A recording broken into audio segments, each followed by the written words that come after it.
نحمده ونصلي على رسوله الكريم اما بعد۔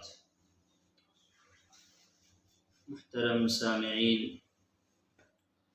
آج ایک بہت اہم بات آپ حضرات کے سامنے عرض کرنی ہے، اور وہ یہ ہے کہ ہم دیکھتے ہیں ہمارے معاشرے کے اندر بعض مرتبہ والدہ اپنی اولاد کو غصے میں، طیش کی حالت میں ایسے الفاظ بول دیتی ہے جو بددعا کے الفاظ ہوتے ہیں، اور بچوں کے حق میں وہ الفاظ بہت خطرناک اور بھیانک ہوتے ہیں انجام کے اعتبار سے۔ تو غصے کی حالت میں، طیش کی حالت میں والدہ اپنے بچوں کو اپنی زبان سے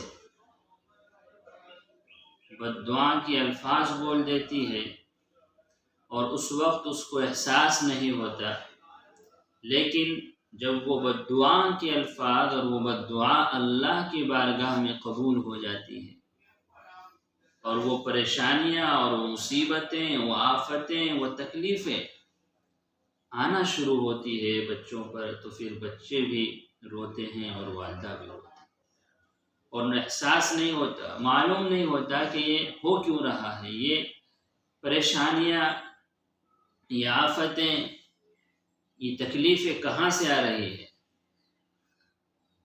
تو اس لیے کبھی بھی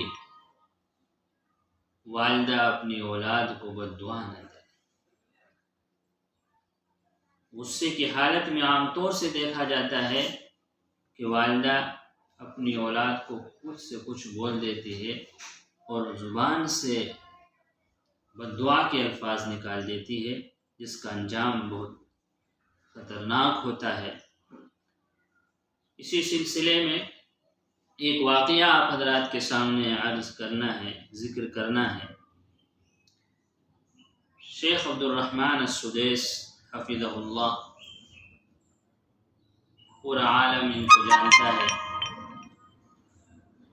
اللہ تعالیٰ نے ایک لمبے زمانے سے حرم شریف کی امامت کا شرف ان کو عطا فرمایا ہے۔ اللہ نے ان کی آواز میں، ان کے لب و لہجے میں وہ چاشنی دی ہے، وہ مٹھاس دیا ہے کہ جو بھی سنتا ہے وہ سن کر عش عش کرنے لگتا ہے۔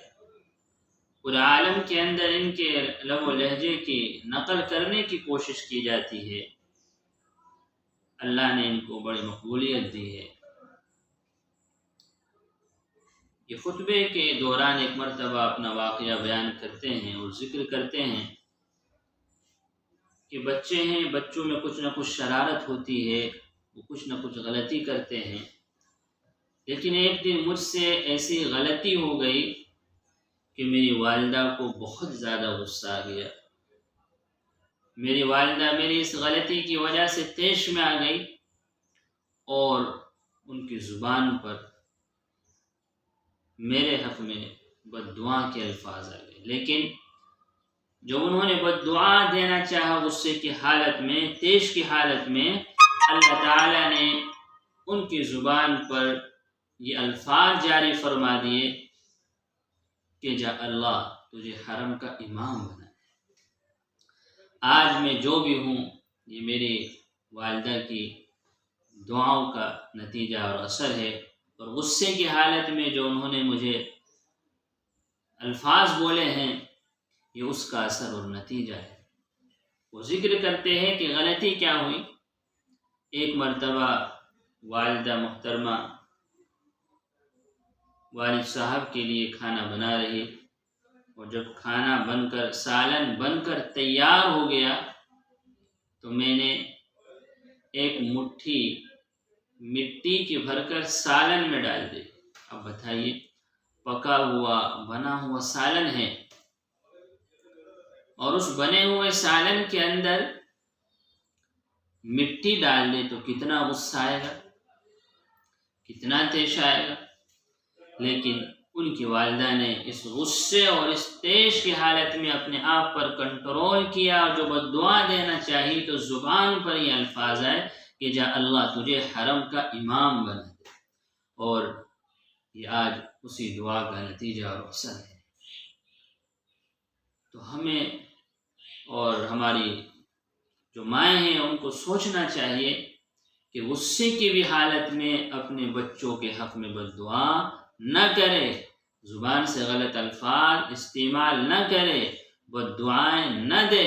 نہ معلوم کون سی گھڑی ایسی ہو کہ جس میں ہماری زبان سے یہ الفاظ نکلے، یہ بد دعا نکلے اور وہ اللہ کے یہاں قبول ہو جائے۔